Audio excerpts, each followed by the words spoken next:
Hey guys, how's it going? So I'm just sitting down to a late lunch outside. It's a beautiful day and we just harvested and prepared lunch from our own garden and one egg from the chickens. Now it is early afternoon. My family has already eaten, so they didn't really want to have a second lunch. I got busy doing some other things this morning, so I get to have a peaceful meal out here all by myself, which is a treat. Sometimes. Look at this though, you guys. So the egg from our chickens, we've got a poblano pepper in there roasted with broccoli and potatoes that I harvested right out from underneath our plants, and the plants will continue to grow and produce potatoes. I've got a few different kinds of carrot. We've got atomic red and Danvers half longs, and then herbs, rosemary and thyme from our greenstock vertical gardens. So I'm gonna sit here and enjoy, and then we're gonna head out and work on some things out in the garden. All right guys, that was an incredibly pleasant way to start today's projects, for me at least. Oh, I just love that. I love picking stuff out of our own garden and being able to prepare it right away. It's so fun, and it tastes so good. Oh, I just can't even explain it. I mean, you guys know, when you pick stuff out of your own garden, it tastes better, it tastes different, and it's just, I don't know, maybe it's just the work you put into it as well. It makes it that much sweeter. But anyway, today what we're gonna be focusing on, you can see we're on the new property now, right by the vine crops. I've got a couple of bags of garden tone, and my goal is to get all of the vegetable crops both out here and up in our raised bed gardens. I want to get those all fertilized. And everything out here got the Biotone starter fertilizer when we initially started off, but I feel like it's time for a little bit of an extra boost. And it's not necessarily something I'm really great about doing. Some years I will remember to do it or make time to do it, and other years I don't. I feel like as long as you get that initial application in, that's Biotone starter fertilizer when you plant, and even better if you can put linseed compost or some kind of compost with it, your soil is like kind of recharged and set up and ready to go for the season, and our stuff usually produces pretty well.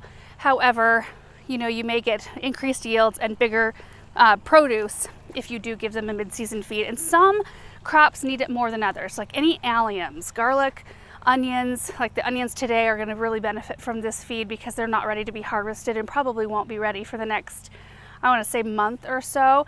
And the tomatoes are just now starting to set all of their fruit. Some even have a couple that are close to being ripe. They're starting to put color on. And then our vine crops, they're putting on a lot of growth, and these plants, you guys know, they get huge. They're not all huge right now, but they will start growing huge, and they will get bigger with a good feed. Weeds don't need anything. Weeds just look amazing no matter what. This is what we're using right here. I'm actually going to empty it into a bucket. I think it might be a little easier to manage. And then for like the individual crops, I'm just going to scoop out of the bucket and put it around the base. I accidentally stepped on that vine. Look, it's all starting to wilt. Shoot! I was really hoping that by me stepping on it, I didn't accidentally crush the life out of it, but I think I might have. And then you can see this right here. This is hail damage from the other day. We had a hailstorm come through. Most of it's okay. It's not going to damage the plant as far as producing and all that business, but it did make some of the leaves look a little sad. But a lot of them are starting to form up their buds, and they're starting to run. That's usually when we start looking for squash bugs, which these are clean right now. I mean, knock on wood. Is there any wood around here? I don't really believe in that, but you know, I'll do anything to keep the squash bugs away. Good enough. And it's also a good time to get some fertilizer in. So this fertilizer right here, you can do on a monthly basis, and it says to start at like 10 or 14 days. So established plants, which these are established, feed 10 days after planting and continue feeding monthly during the growing season, usually May through August. So at best, mine get Biotone when I plant them, and then they may or may not get one application through the season. Better than nothing. Also, after we're done fertilizing, I'm hoping to have time to plant some of those. I've got some Supertunia Hoopla Vivid Orchid. I've got a few left over from the hay rack project, and I want to get them in the ground somewhere.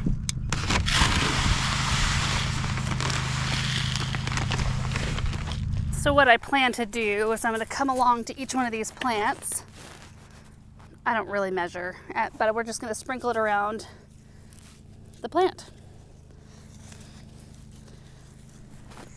You can go in and kind of rake it in with your fingers if you want to, but I feel like in most cases the water will take it down in. It does say to feed around the drip line of the plant, and I don't know if that's the same with vegetables as it is with other like trees and shrubs, but the drip line typically refers to the outer diameter of the plant, like the circle around where the leaves, the outermost leaves reach.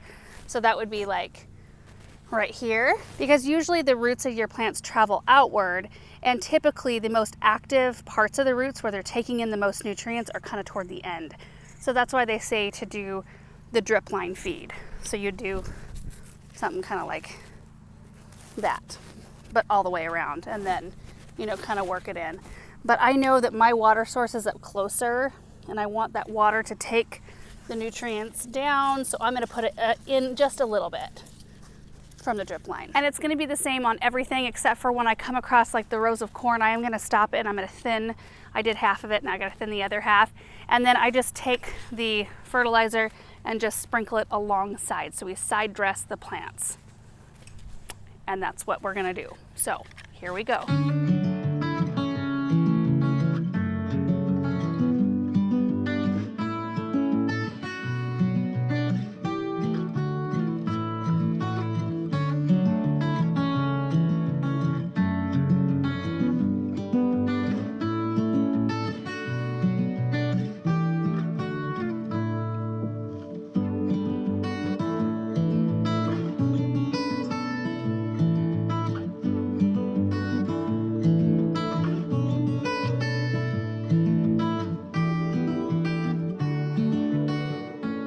Tomatoes are done. Now this side here has the indeterminate variety, so you can see that they've already grown quite a lot larger than the ones on this end, which are all the determinate varieties, which stay quite a bit smaller. But I did want to show you on the very end, I do have some ripe tomatoes.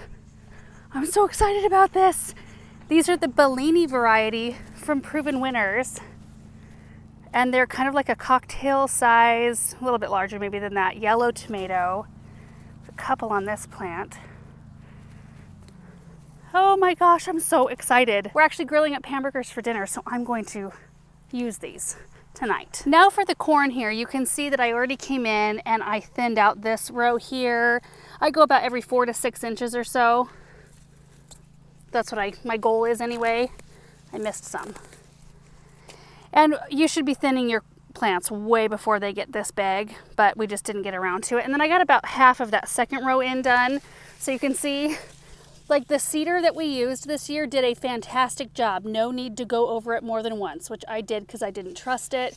But you can see how many it seeded in here. Oh my mercy. And we've got to thin this side too. So I'm going to get that done before I fertilize. And then we're going to work our way down. I've got some artichoke plants in here and sweet potatoes. Hibiscus. We have a whole bunch of sunflowers, but we do not fertilize those. The sunflowers do not like to be fertilized, which is awesome. So leave those alone. I'm gonna skip potatoes as well, but we've got a whole bunch of pepper plants here, and then we've got our onions on the other end. So let's get all of those done.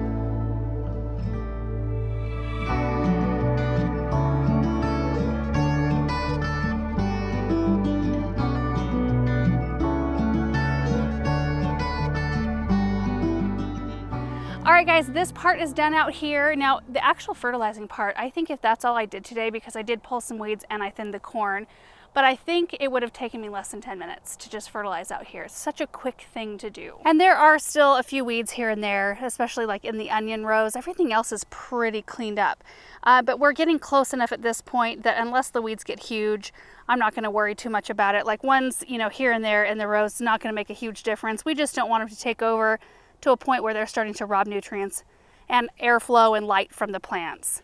Now this spot looks a little bit thin because I had some spotty germination on my Cosmo seed, which is a little bit of a bummer, but they hit so huge that I think they're gonna fill in the end. And then there's a bunch of sweet potatoes on the other side of that. Oh, I need to fertilize those. Oh, I almost forgot. All right, let's do that quick. I got these loaded up though. Aren't these pretty? I think I know where I'm gonna put them too.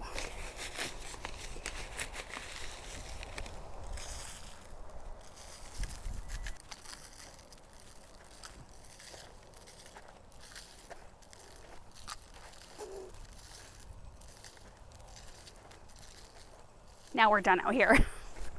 Let's head to the raised beds. Here we are. A couple of these beds I'm going to be skipping. Like these two far beds, I've got snow peas in this one, which they're just about done and ready to be pulled. Same with the broccoli. I just did a second harvest off those today. And I think I'd like to pull those in favor of some beans or maybe a short day, like small pie pumpkin. That might be kind of fun. But we are gonna fertilize the onions. I think I'm gonna skip carrots because I'm about ready to pull all of these as well and get those preserved, frozen. We've got a tomato in here that I will fertilize and cucumbers, but I won't fertilize the cabbage because I'm about ready to harvest those as well. We will fertilize beans, this tomato. There are pepper plants in here and they are like, oh, so fun. Look at that. We've got an onion growing in the gravel. We've got beans here. We'll fertilize the basil and tomato. We'll skip the garlic, which I need to harvest. The water has been shut off on this bed for a long time and then I forgot to water it, so it looks kind of crummy. Then we've got these onions we will harvest. We will skip the snow peas. Again, we're gonna pull those out. And then I'm gonna skip the cantaloupe, which is up. Isn't this weird? Planted on the same day. Look how much bigger those are than those. Why? They have the same water. Everything. It'll be fine. It's just strange sometimes, but they had Biotone starter fertilizer when I planted and Land and Sea, so they're good for now. Oh, loving this Super Bina though so much. The osteospermum's holding its own too. Keeps popping new blooms out. Okay, this will take probably 5 minutes or less.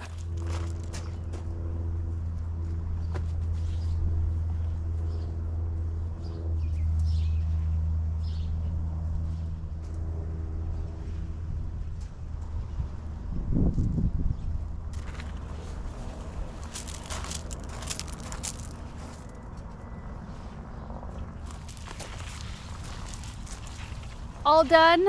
I did go ahead and I tossed some of the garden tone in with the boxwoods in the containers on either end, and then there's a little pot of chives on the ground right at the end there by the arbor. And you know, you could bring along tomato tone for the tomatoes or plant tone for the boxwoods. That's normally what we give ours that are in the flower beds, but garden tone works great for everything, so that's kind of just the blanket fertilizer for today. And if biotone was what I had in the gator, that's probably what I would have used as well.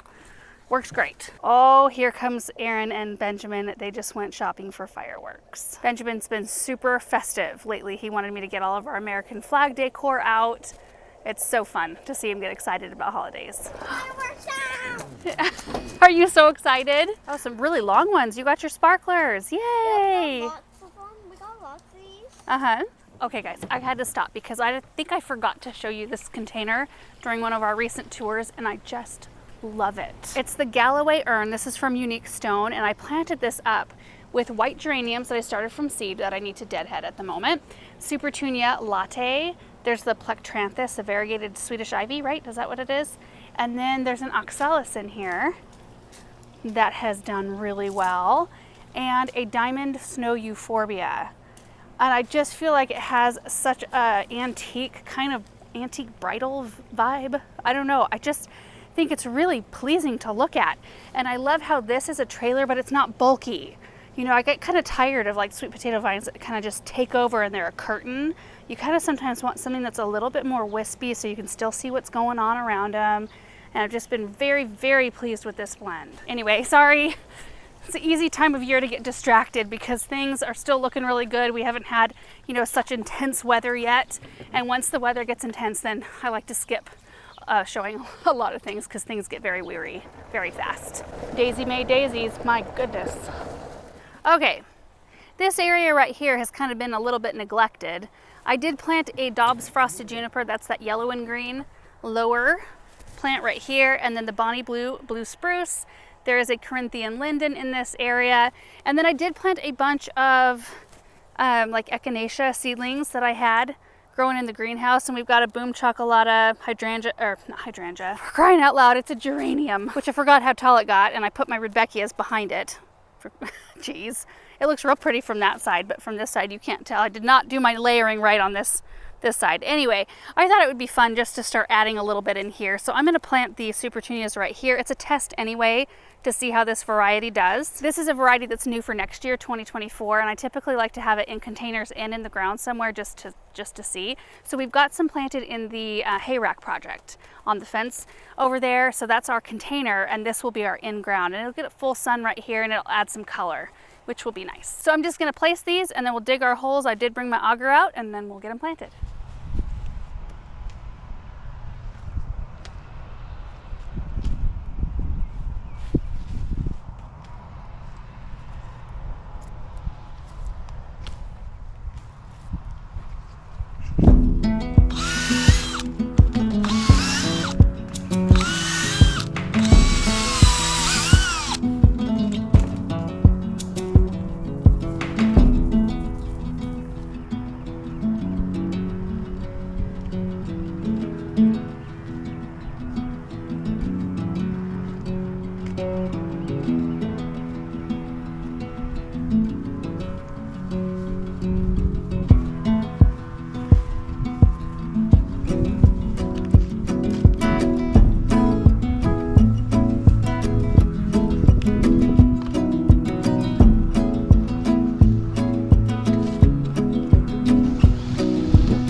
I think they look really pretty right there.